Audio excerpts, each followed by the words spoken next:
ठीक है. Yes, we are live now.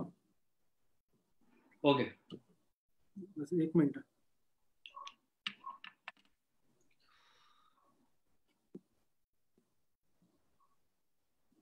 Welcome to Ambedkar Karwa's page. Welcome, Girish. Hi. Thank you, Priyadarshi. Thank you very much. Jai Bhim. Jai Bhim, and welcome to Ambedkar Karwa's page. Thank you. We today have an esteemed guest with us, Girish Wankede, a very well-known film trade analyst, as is known in the Bollywood business, or referred as trade pandit by many newspapers dealing with media and Bollywood. We are discussing today with him the understanding of entertainment business, the big game, and the big opportunities. So welcome, Girish. Hey, thank you, Priyadarshi. How are you? I'm good. Thank you. Girish is the busiest person in the Bollywood with 4 to 5 events per week. You name it: music launch, premieres, premiere of trailers or launch of movies, and Girish is there for almost a month, 20 to 25 events for all the Bollywood films. So today we are going to discuss about the entire film industry and what's business in the entertainment. So, but the path of Girish towards Bollywood was not easy. He studied his school. He did his schooling from Nagpur. He went to engineering college in Amati, did his mechanical engineering, and then landed up in Mumbai to explore the Bollywood world. Yes, and today he is known as trade analyst, trade pandit for Bollywood businesses. And Girish has been in the business for more than 20 years.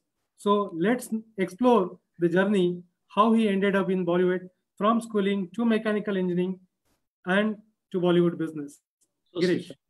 Thank you very much, Priyadarshi. I am very happy, delighted, and privileged, in fact, privileged to be the part of this prestigious forum. I have been following you guys, and you guys are doing amazing work. It's very heartwarming to see our people connected in such a digital space. And of course, when I got this call from Mangesh, I was ecstatic. I was very excited, of course, only not because this is our forum, also because I always believe that whatever we learn, it should be imparted to the coming generation, to our students, to our people, and they should always see that any opportunity or any business, it is always within our reach. So thank you very much for calling me here. And yes, the subject today is understanding entertainment business, the big game and the opportunities. So I'll be talking a lot on entertainment business, and of course, what is the big game, what are the opportunities. But before that, yes, I would like to tell you how it all happened. So I did my schooling from Guru Nanak High School, Nagpur, Indora. Then 11th, 12th, I did from Government Technical High School, Sitamarhi. After 12th, I did my mechanical engineering from Government College of Engineering, Amravati. So after doing in all these years, like from Nagpur, it was up to 12th standard. And after that, it was Amravati. After doing my engineering Amravati, these were the 4 years where I thought myself to be more inclined in entertainment business. And there were certain reasons for that. While growing in Nagpur, my father was a government clerk in Post and Telegraph department. And he gave wonderful exposure for us in terms of books as well as cinema. He used to take us most of the weekends or once in a month to watch films in Kamal Talkies or Bharat Talkies or Jayasree and Smruti and all. So this was the Talkies right now. Yeah, these are all cinema still there, right? Yeah. Okay. So these were the that was the first exposure. And secondly, he used to run a library at that time. My father used to run a wonderful library where we had the literature from Maxim Gorky to Dr. Ambedkar, to Mahatma Gandhi, to Sainik Guruji, all sort of literature was there. So we had an exposure to books, to cinema, and then he was music connoisseur as well. He used to understand music. He used to tell us that this is ghazal, and then this is sung by Mohammad Rafi or Mahendra Kapoor and Mukesh and all. So these years, which were my childhood years, when we talk about, say, when I was in sixth or seventh or eighth or ninth, in those years, I got a taste of actual entertainment, the cinema. In 11th and 12th, when I went to Bardi, Sita Bardi Government Technical High School, in 12th standard, I became the GS, and the chief guest of our social gathering was Mr. Suresh Bhatt. His son was also our classmate, Chitranjan Bhatt. He's a dear friend. He must be definitely the part of this program. He must be watching me somewhere in Pune. He stays in Pune. So Mr. Suresh Bhatt was the chief guest of the 12th standard gathering, where I was the general secretary. So if Suresh Bhatt is your guest, you need to understand or know about Suresh Bhatt. Yeah. So obviously, eventually I was also interested, and then there were always some sort of exposures from my family. Then when I went to engineering in Amravati, there were only 7 cinemas, 7 theaters, and you were already staying in hostel, and then hostel life, and then you had more exposure to cinema. So I used to go. The group used to go to almost twice or thrice a week to watch films. So we have watched a lot of Hindi films and English films. That was the first time we used to watch English films, and that was the time, in fact, when the video business was booming. It was just exploded. So we used to have the access of VCR and video cassette libraries, and then we used to watch that. So the most dramatically, when I was studying in engineering Amravati in hostel, that time we used to get the newspaper of Bombay one day after its publication. Like, we used to read the Sunday's newspaper on Monday. So on every Sunday newspaper, there was a column of Khalid Muhammad, where he used to review the Hindi films that time. So that column was called as Bombay Talkies, and he used to review it. And we were the regular readers of that column. After many years, when I recently, some 2 years back, when I met Khalid Muhammad, I told him that I used to read his article religiously in all 4 years. That article I used to read on Monday, which he used to write, which used to get published on Sunday. So I used to read that article and try to remember most of the things. So that was the exposure which I can say about the cinema which I had in my forming years. And after finishing my engineering from Amravati, I went to Bombay. I dabbled, my first job I did in engineering in Godrej and Boys. And beside this, I was also taking tuition classes and doing those 2 jobs, and then also struggling in entertainment. It took my almost 4 to 5 years.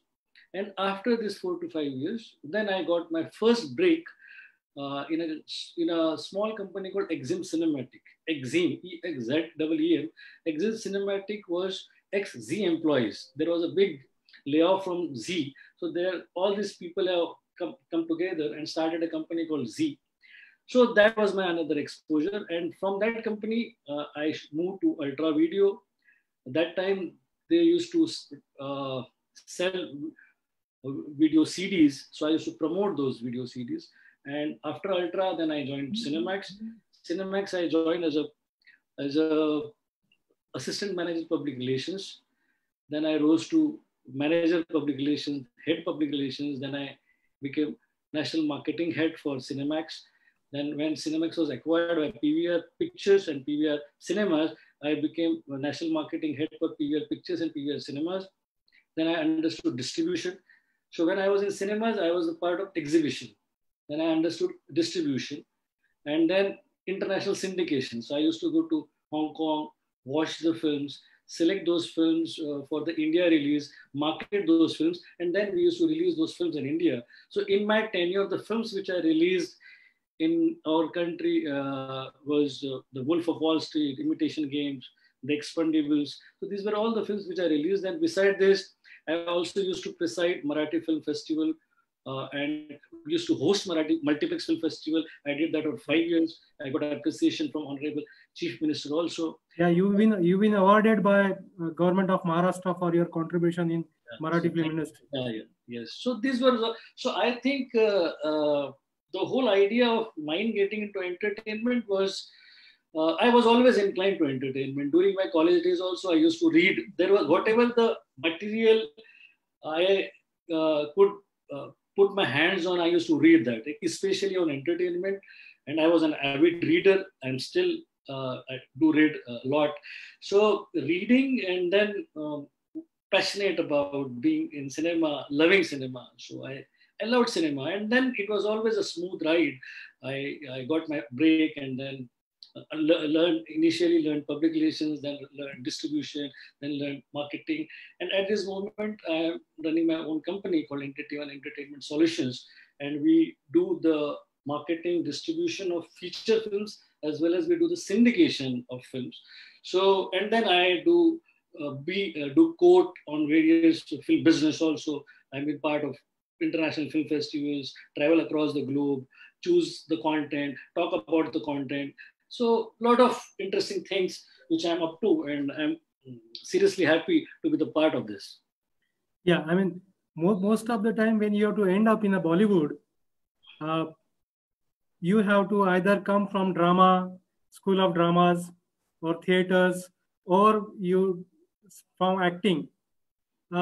You are there. You are explaining how reading and engaging with films has come up with a business in Bollywood. Girish, can you explain more?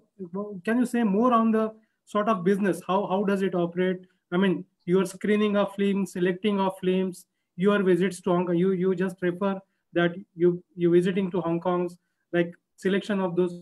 How this business operates? I will explain you how the business happens. So when we talk about entertainment, there are various verticals, but we will talk about the 4 major verticals primarily, which comprise of the entertainment business. So the first vertical is films, that is cinema. The second is television. Third is music. And the fourth is digital space. These are the 4 major verticals of entertainment. So we will go one by one. First of all, we will talk about the first business, that is cinema business.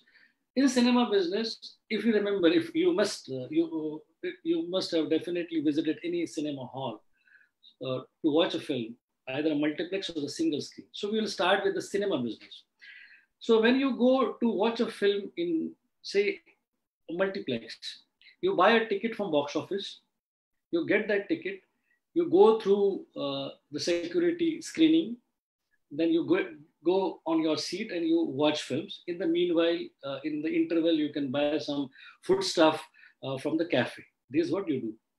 So the ticket which you are buying from the box office, say that ticket is of 100 rupees.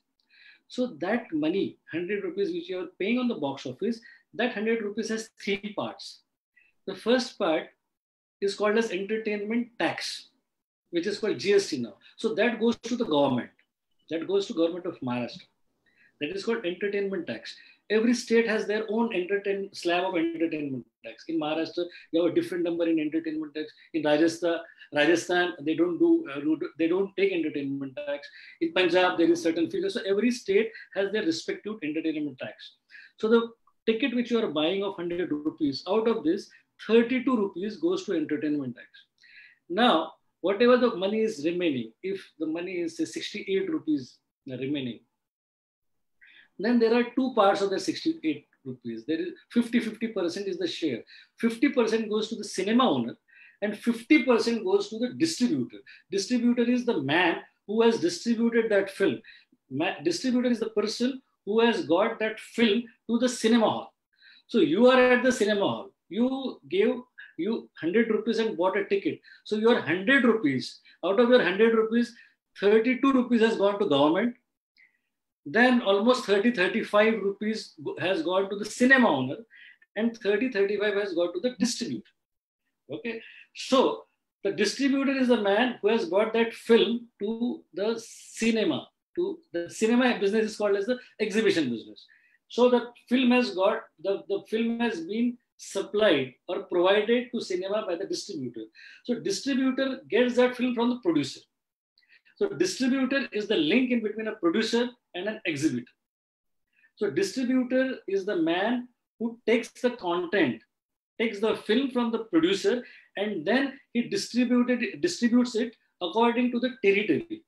Every distributor has a certain territory. We call it, say, Bombay territory. In Bombay only I'll distribute this film.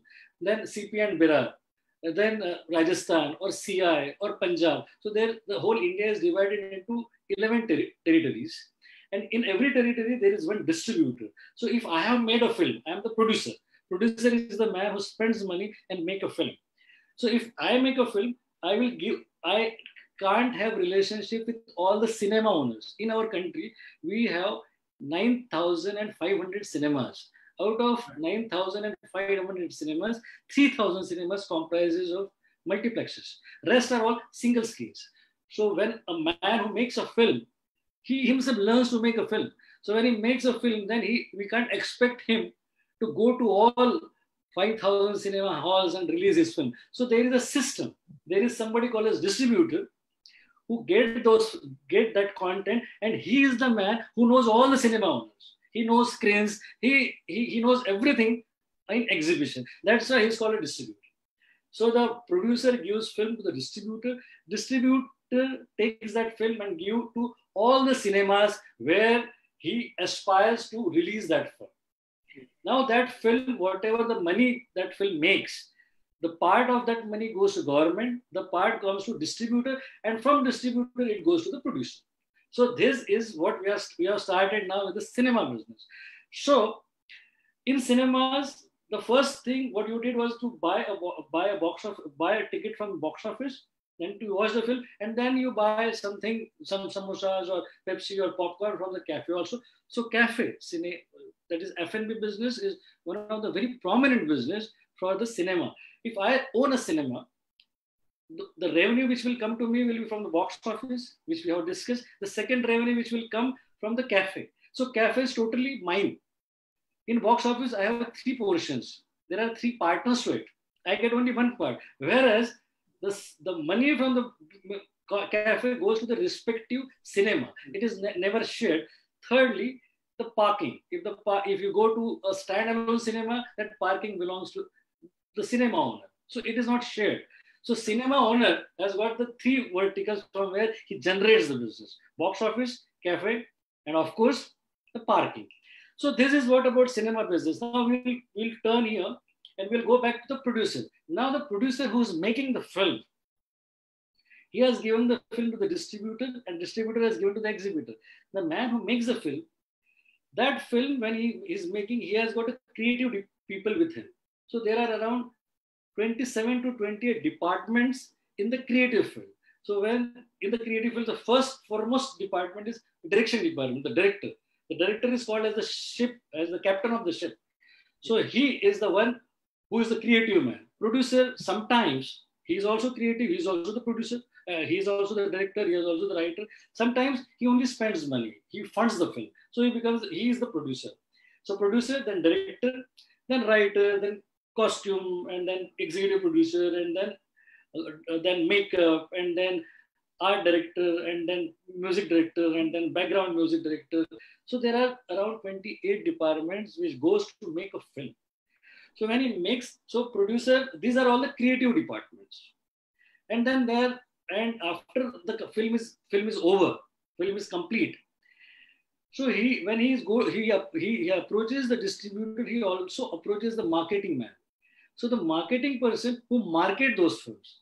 So my company, which I run right now, Entity One Entertainment, we are the expert in the distribution and marketing. So in marketing the film, again, there are around 20 verticals. So how do you market those films? Market that film? You market that film on television, on print, in newspaper, in digital space, then in hoardings, then you see lot of film integration on various shows like Kapil Sharma show. You watch the actors coming and promoting their films. So this is all the part of the strategy which a marketeer does.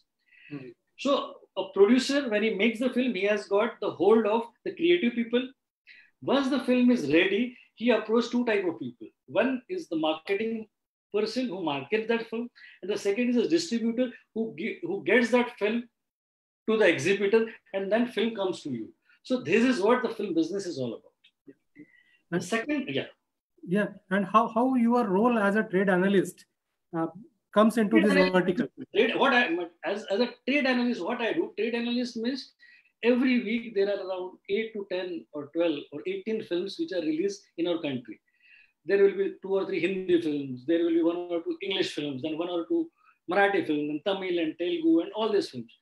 So what I do, I watch the trailers of all these films which are going to release in that week, and I estimate their business. That this is the film. Let's say Baghi 3 is releasing, or Angreji Medium is releasing on 13th of March. So I will see the trailer, I will understand the audience perception, and I will give a figure to it. I will estimate that the first day collection of Angreji Medium will be 3.5 crores. And that 3.5 crores is because that film is released in say 350 screens. So how many screens it is being released? What is the marketing buzz? What is the audience perception? This is what I study. This is what I read. This is what I analyze. And according to that, I give the quote to the press. So they write that according to trade analyst Girish Wankhede, the estimation of the weekend collection of this film is this much. So this is what I do. So anyway, we were on the first vertical of the entertainment business. The second vertical is television. Television is like a platform where you, as a producer, now you understand what producer. Producer is a man who is money back, who makes films. So like the way he has made a film, he will also make a serial. And for that serial or a television show, he will approach the creative heads of a respective channel. The creative heads talk about and discuss about the project.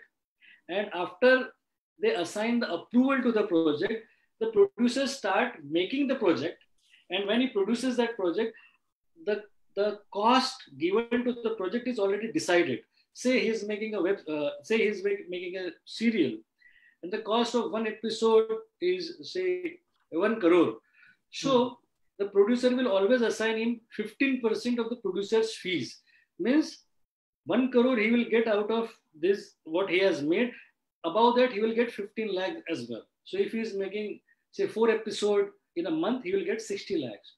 So in television, you have to make a serial or a web show and give it to the creative head approves it, and then you start making the content for them.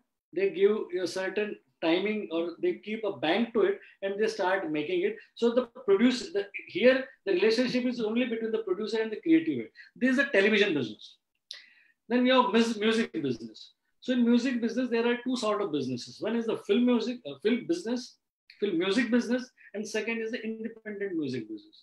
In the film business, if you create music of a film, that music has to be distributed on all the verticals. Nowadays, there are all the digital space. But before that, say 10 or 15 years back, they used to distribute the music through CDs or the cassettes. So these CDs and the cassettes was a distribution network which was handled by music companies like T-Series and Z and Saregama. So when you are a film producer, you go to music company. Music company buys the right of your music. They give you certain sum. They give you certain sum only if your film is big. If your film is small, then they charge you. So music company then distribute the entire music on various platforms, and that is how the film music business is. And if you are an individual artist, you sing a song. If the music company likes it, they release the song, and whatever their cost of releasing it, they will recover that cost when that song has been exploited on, or it can be exploited on caller tunes or various channels or podcasts. If whatever the money they get after exploiting that song, that money is is divided in between the singer and the music company. So this is what the music business is all about. And then the digital space. Digital space is the new space where you have YouTube and then your Netflix and your Amazon and then your Hotstar and all. So whatever the television business was, you have to make certain content and then give it to the platform.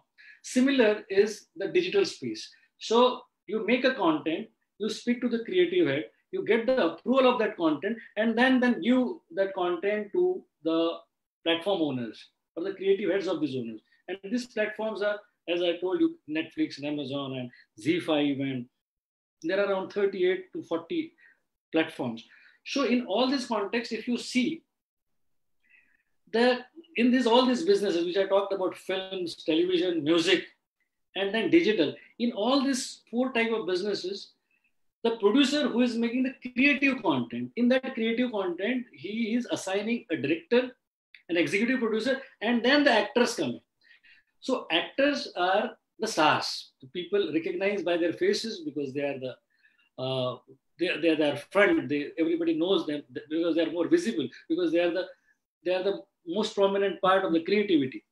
So beside being an actor under a producer, or beside being an actor under the director, there are various verticals which can be explored by anyone who wants to who aspire to be the part of entertainment. So the whole idea of me coming on this forum is, it's not only acting or direction or writing in cinema. It's also about the entrepreneurship. It's also about your business skills. So there is a lot of business spread. There is a business in cinemas. There is business in distribution. There is business in exhibition. There is business in the marketing. Then there is business in content syndication. I'll explain you that syndication also. So there are a lot of business avenues where our people can enter, where our people can aspire, and the opportunities are infinite. Right. You're talking about this digital platform, and it's very very new series we saw with low budget and sort of thing. So in this digital platform, Girish, what's the minimum budget you have come across where one can catch hold of creativity, direction, casting, and so on? No. So there is never. Your budget depends on what type of story you want to tell. I'll give you one example. The story writer writes first sentence: the army walks towards the village. This is one sentence. The writer has written, the army walks towards the village. In this one sentence, he has given to the production guy. The production guy has to create an entire army. And then you have to create a village. And then army will march towards the village. So the cost of creating army, then there are uniforms, to get the junior artist, and then to create set of a village. So it takes a lot of money. But what writer has done? He has written only one sentence, but the cost you can see. So whatever you are writing, whatever is your story, the budget depends on it. If your story is, say, period story, if you are doing Jodha Akbar or Mughal Azam, obviously you will have to create the sets of that period. But if you are creating, and there are so many people who are shooting on your iPhones also, and they are creating content. So there is no budget defined as such. It depends on what your writer is writing, or what you are writing, what you want to show. If you want to show something which is extravagant, it will cost you more. But if you want to show something which is say with two actors, which is a topical story, which is set in a small room, obviously your cost will be the camera and the artist, and whatever the properties of that set, that is what your cost will be. So everything depends on what you write and how you direct it. So all the four verticals you explained, like from cinema to TV to music and digital platform, you are saying there are plenty of opportunities, not only from the point of acting, but in the entire trade business. And we know that when we have to enter into sort of drama or something, there are National School of Drama, or there are, so what sort of courses are being offered by the industry in that area? Now, see, for the creative business, in fact, the creative parts, like you want to aspire or you want to become an actor or a director or a writer or an art director or an editor. So we have FTII, it's Film and Television Institute of India, which is the part of Pune. So after graduation, you can have 3 years course there, and then you get the whole of certain course. Like if you remember, or Subhash Ghai did the course of acting of 3 years, and he was gold medalist in acting from FTII Pune.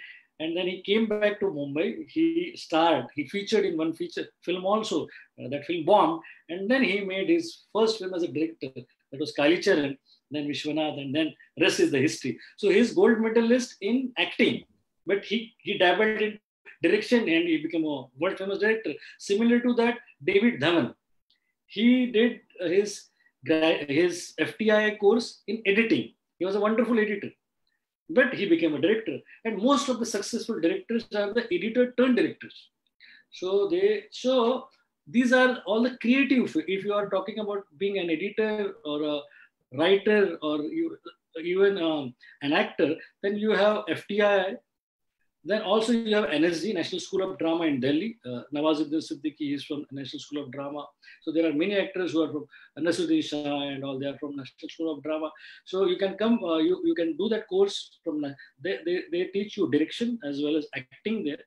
And then for those who can't give 3 years or 4 years of the graduation there are certain acting schools and direction schools, and there are certain crash courses. There is New York Academy also now, which has come to India, which is in Lower Parel in Mumbai. So there are various technical schools where you can learn editing, where you can learn sound designing, sound editing. You can learn art direction. You can learn production. You can learn direction. So these are all the creative fields. So you need a creative acumen for it. You need a creative inclination for it. You need a creative bent to it, So you understand, if you think that, yes, my son or my younger brother or somebody I know, he writes fabulous. So then encourage him to go to a writing school. We have Whistling Woods, a very famous school in Mumbai where they have acting courses, which has been led by, in fact, Anjum Rajabali. Anjum Rajabali is the writer who wrote Rajniti and all.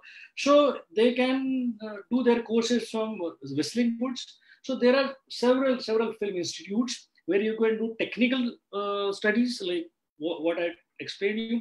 Also, if you see in the mirror and you think that I can act and I look awesome, then of course you have certain acting schools. Then you can go to the acting schools, understand, because you can't do anything, any skill set, you can't achieve that without the mentor, without your teacher. So you need to learn. If you think that, no, I know, I'm already a good actor. Even if when you're a good actor, you need a mentor, or you need a teacher, or you need somebody who can guide you. So these acting schools, you have Anupam Kher's acting school, you have Barry Jones acting school, you have Kishore Namit Kapoor's acting school in Mumbai. So these are all the acting schools, there are editing schools, there is enough everywhere, But when you aspire to do something, you need to be very serious about it, because this is your career. And when you are very serious, you need to learn it. And when you learn it, obviously you will go places. Right. Nowadays, there is a lot of buzz about OTT. What is this business about? OTT is called as over the top. Over the top means there are broadbands like Jio and all who led the cables, big broadbands for internet. So on your mobile, you started getting the internet. So when the broadband was distributed, whatever you get out of the internet, you got the internet connection on mobile, but above internet, whatever you get above internet is called OTT, over the top. So OTT is the internet entertainment. So in internet entertainment, there are around 35 to 40 players. So the biggest player in OTT is called as Netflix. So Netflix, where you see dramas, web dramas, you see original content, you see documentaries, everything on Netflix. Then Amazon. Amazon also, you see all the web series and films and everything. Then you have Disney Hotstar. It was Hotstar, and Disney overtook it. So now it has become Disney Hotstar. So Disney have their own library, and Hotstar is anyway the combination of 20th Century Fox and Star. So it's Hotstar. Now Hotstar is taken over by Disney. So you have content there, and Hotstar is also known for Game of Thrones and then IPL. So they are also big OTTs. So these are all the OTTs, means the platforms which provide you content through internet.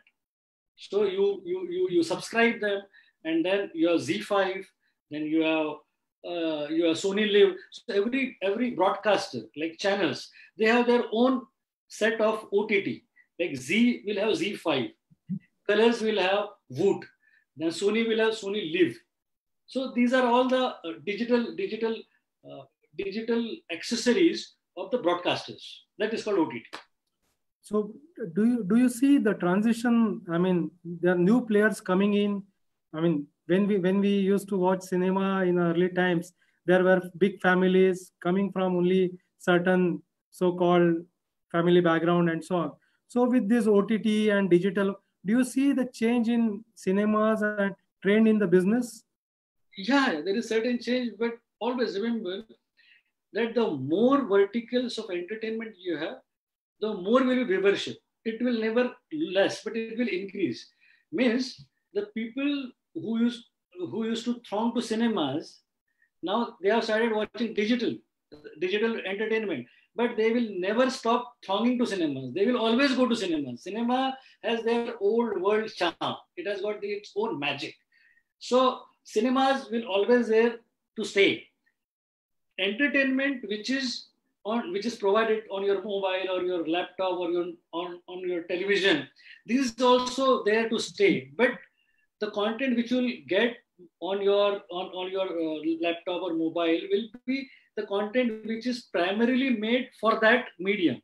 Like we want to watch a film called Newton. If you watch it on your digital space, or a film like Badhai Ho, if you watch it on your digital space, on your laptop or your television, it's okay for you. But if you are talking about Avengers, if you are talking about Padmavat, you need big cinema. If you are talking about Sholay, if you are talking about The Burning Train, if you are talking about the big ticket films, if you are talking about Hrithik Roshan's films or Shah Rukh Khan's film or Salman Khan's film, you need big screen for that. So everybody survives. So the magic of cinema will always there. And then right now, because of this COVID and because of lockdown, the cinemas are non-operational. People are spending more time on the digital space for their entertainment. But already Denmark and in some of the countries, European countries, cinemas are already started functioning. Cinemas will open by the end of August, and we will be going to cinemas as well as watching the content on digital space.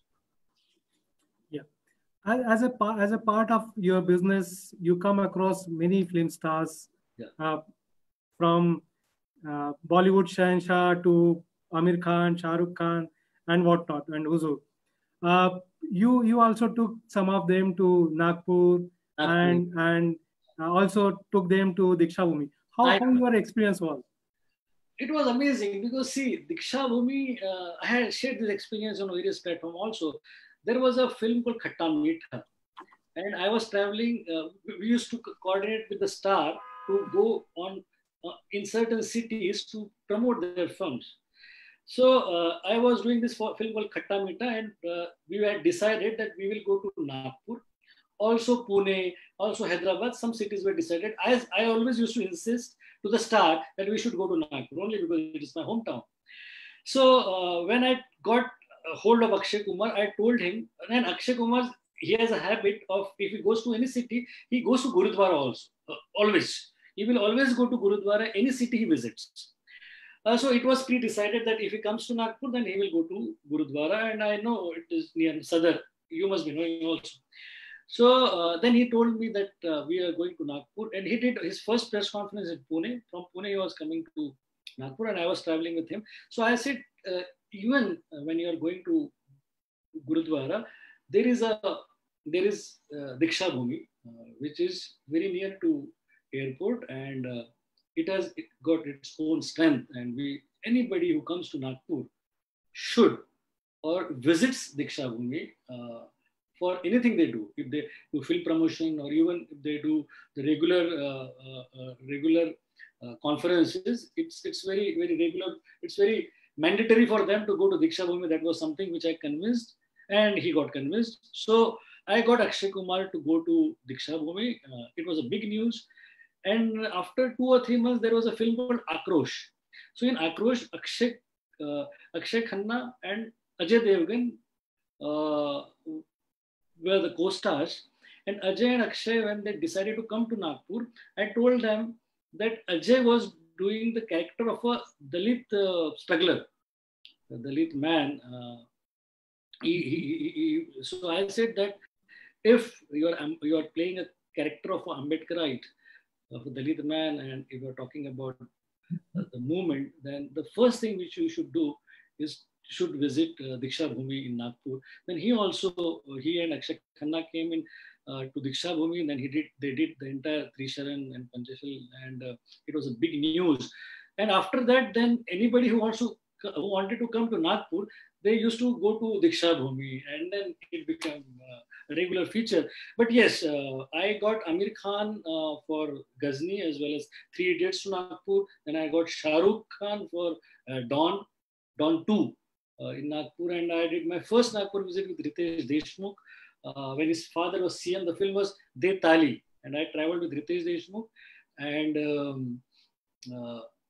E. Nivas. He was the director of the film, and that was the first visit of any actor to Nagpur Cinemax. And I was heading Cinemax chain, so I opened around 15 to 20 cinemas across the country, and I used to travel with almost every star to the cities. The last film which I did in Nagpur was traveling with Sanjay Dutt.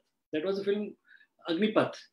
So when we traveled with Sanjay Dutt, it was big. If you remember those days, the whole Sita Bardi used to become a standstill to watch this. We used to get them on the top of the cinema, and they used to wave and all. So that was what I used to do those days. Thank you. You mentioned about Dalit boy role of actor playing Dalit boy and all. In Indian cinema, cast were very subtle. I mean, something like Achut Kanya or Jivan Prabhat, where very small stories been narrated of a sort of Dalit woman and so on. And in recent times, we have seen movies like Fandry or Sairat, where caste issue is very dominant. How you see these changes in Bollywood cinema? Lot of changes. This is not only about Sairat and Fantry. There are people like Vetri Maran, who is doing Asuram there in Tamil. Yeah. There is Paranjit, who is doing Kabali, who is doing wonderful films with Rajnikant. And there is Neeraj Gaiwan, who is in Masan. So across the globe, people are vocal about it now. People in Bombay, when I come across our people, the people who believe in the movement, these people are doing wonderful work. You know about Mangesh Dhakde is doing great music in a lot of films, and you have Milind Duke, who is in Pathshala as a director. And there are several people whom I come across who are doing considerable work in film industry. And that time also there was Sujata or Achut Kanya or Amrapali or Premal. But right now also there is Article 15 Anubhav Sinha. So there was always a voice, and there was always a space, and there were always the filmmakers. And now the people you see the people like Nagaraj and Neeraj and Paranjit, and they are so vocal, so successful, and so big time film directors. So our voice is loud and clear. So you mentioned Article 15 about sort of movie on reservation and all. But what you see that, do you see the difference between movies made by Paranjit or Nagraj and from the directors or something like from Article 15? Do you see difference? No. And The stories are stories. These right. filmmakers are more on the creativity. They believe. If they believe in the right creativity and if it is done with the right set of mind, right emotion, then only it is able to touch you. Article 15 is an honest film. It is able to touch you. Whoever has made it, he has believed in it. That's why it has come to you. If he has not believed it, it would have been a flop film. But it has been successful only because there is something which is a hook of the film. So anybody who is making a film, if he is he believes in movement or he doesn't believe in movement, he should basically believe in the creativity of the films. If you believe in that, Amrapali still we love. We love that song of Manna Day in Angulimal, Ghabraya Jab Man Anmol. So these are the songs which has been there, or this is the sort of creativity which is created by these stalwarts. So when they do the film, they don't think about it. They think about the creativity. They think about certain angles which can be able to touch the audiences, and that is what primarily is needed. Right. What difference do you see from trade point of view, from box office point of view? I mean, when the movies are about caste or sort of expression of caste in the movies, how you see? There are no. When the films depict caste and all, if that is important enough or that is strong enough to touch the audiences, it will be successful. Now the films which you have talked about, like Sujata or Achut Kanya or in fact Asuran, even Sairat. So there is box office doesn't care about what sort of who are the people behind that creativity. If box office means how many number of people who are buying the tickets, people should be excited by whatever you are making, whatever you are offering. They will be excited only if they connect you by your trailer, by your promos, by your marketing buzz, and if they find some excitement to go to the box office. If there is a word of mouth. Sairat you watched only because people were talking about it. Everybody talked about it. Even if you didn't know Marathi, you thought, yeah, chalo ek bar dekh lete. You should watch that film because that is called buzz. That is called word of mouth. Similar to that, Article 15. First day, you were not excited to go to the cinema. But then suddenly, you read it somewhere. You saw it on TV. You heard it on radio. You saw it on digital space. Somebody put it in your notification on your Facebook, Twitter, Instagram, somewhere. And then in the word of mouth, some friend called you and say, yeah, have you seen Article 15? It's our film.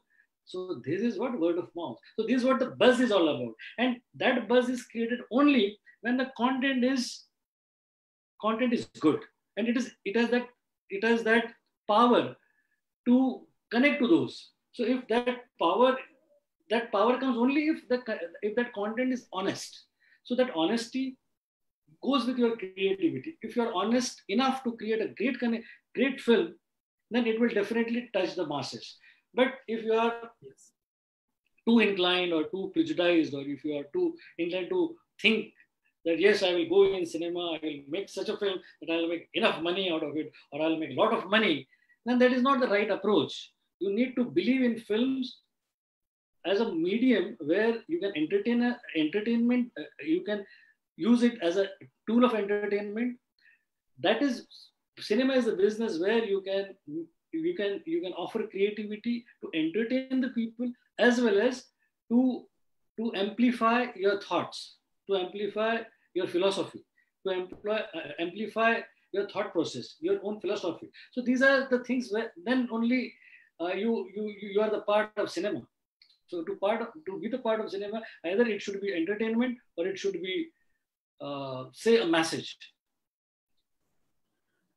apart from your busy schedule and sort of events, and you love poetry, you also do write on it. I mean, you do musharas and all. आप मुशारा भी करते हो, शरीफ भी होते हो. ईद के मौके पे आप कुछ सुनाना चाहोगे? Oh no, see, actually, if I rate myself as a shayer, I'm a very average shayer. But yes, there are a lot of good shayers whom I love. I love the shayari. I will tell you something about others I love. There is a shayer called Rajiv Reddy. I love some of his lines. He says that इसके गम दिलचस्प है, इसकी खुशियां दिलचस्प है.